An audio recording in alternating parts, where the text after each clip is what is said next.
Bonjour, je m'appelle Blanche et j'entre en 3e année à l'ENVA. Dans le cadre de la journée de la formation vétérinaire, je vais vous présenter l'examen clinique général du chien. Ce sont des gestes que vous pouvez reproduire à la maison, ce qui va permettre à votre chien d'avoir l'habitude de se faire manipuler, et vous, ça va vous permettre d'avoir une idée générale de son état de santé. En tant que vétérinaire, c'est un examen que nous allons réaliser à chaque fois que nous voyons un animal, même dans le cadre d'une urgence vitale, ou même si des propriétaires nous amènent leur animal pour un problème bien précis, par exemple un problème à la patte. On ne va pas seulement examiner que la patte, on va examiner l'ensemble de l'animal, ce qui nous permettra de ne pas passer à côté de quelque chose d'important, une autre maladie, une autre pathologie qui serait passée inaperçue dans les yeux du propriétaire. On ne va pas tout de suite aller au contact du chien. Une partie importante de l'examen se déroule à distance. On commence par recueillir avec le propriétaire ce qu'on appelle le signalement de l'animal. Donc, c'est-à-dire son âge, sa race, son alimentation, son mode de vie, s'il vit avec des congénères, etc. Ensuite, on établit l'historique du chien. Donc tout d'abord ce qu'on appelle les commémoratifs, donc s'il est vacciné, vermifugé, s'il est sous traitement, s'il a des antécédents médicaux. Et ensuite, on va faire ce qu'on appelle l'anamnèse, le motif de la consultation, depuis combien de temps ça évolue, quels ont été les premiers symptômes, si ça a évolué rapidement ou pas, si ça a répondu à un traitement, si le propriétaire a donné un traitement ou pas. Une fois qu'on a tous les éléments que l'on souhaite, on va passer à la seconde étape de l'examen, en commençant par l'examen à distance. On vérifie son état corporel, donc en regardant par exemple s'il est trop gros ou trop maigre. On vérifie si sa taille correspond bien aux courbes de croissance de sa race. On le regarde aussi se déplacer pour observer d'éventuelles boiteries, paralysies ou modifications posturales.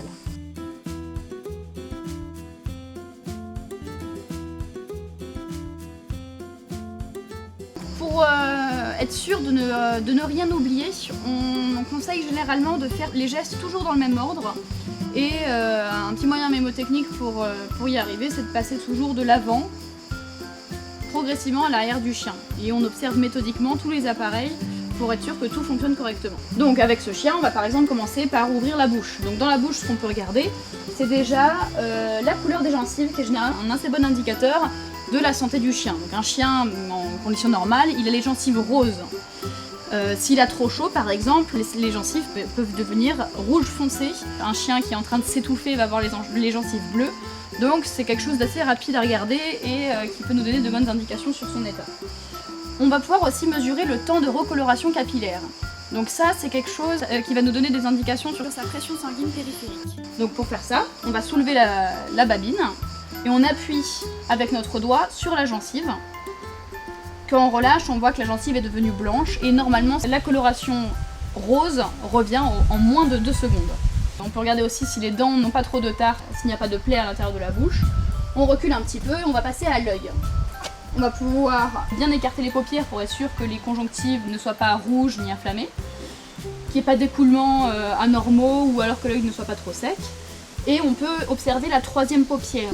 Donc pour ça, on va écarter avec 2 doigts les paupières et avec un 3e doigt, on va appuyer légèrement sur la partie externe de l'œil et ça va faire ressortir la 3e paupière. Toujours sur la tête, on va pouvoir observer l'intérieur des oreilles pour être sûr qu'elles ne soient pas trop sales, qu'il n'y ait pas de rougeur, de chaleur ni de douleur. Toujours en reculant un petit peu, on va arriver à la zone du thorax. Donc là, c'est une zone qui va être importante pour mesurer par exemple la fréquence cardiaque et respiratoire. Sur un gros chien par exemple, elle va être généralement plus lente que sur un petit chien. On peut les mesurer avec un stéthoscope, ce qui va nous permettre d'écouter aussi s'il n'y a pas des bruits anormaux.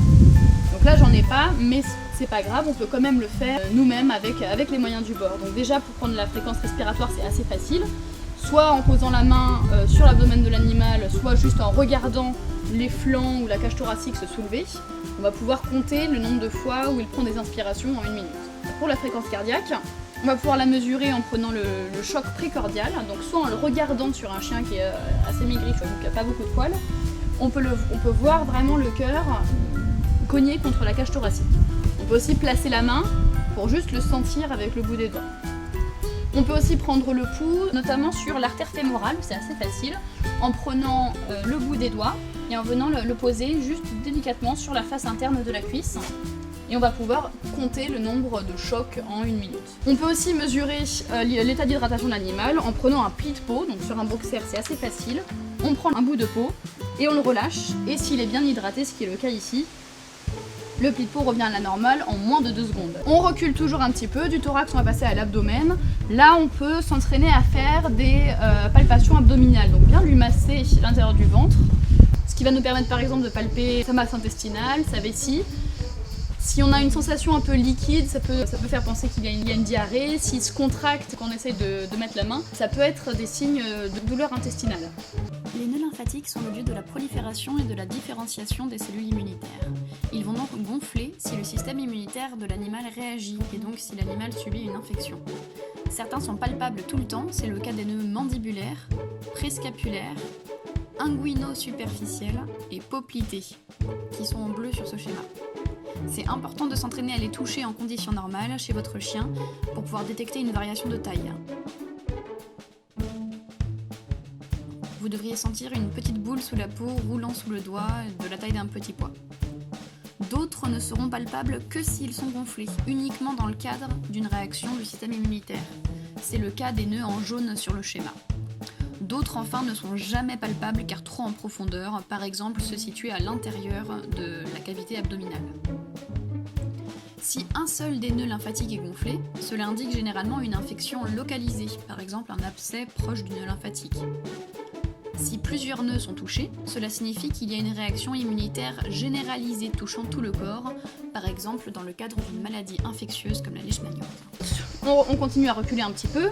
On va arriver à l'appareil génital. Donc chez un mâle, là comme c'est le cas, on va pouvoir extérioriser le pénis pour être sûr qu'il n'y ait pas d'infection, d'inflammation, d'écoulement. Chez la femelle, on va observer la vulve, vérifier qu'il n'y ait pas de rougeur ni d'inflammation. Chez un mâle, il faut bien vérifier qu'il y ait bien 2 testicules qui soient descendus, comme c'est le cas ici, surtout chez les jeunes chiots. Et enfin, on va terminer par prendre sa température. Généralement, on réserve ça à la fin de l'examen clinique, parce que ça l'embête un petit peu, et après, comme ça, on peut le laisser tranquille.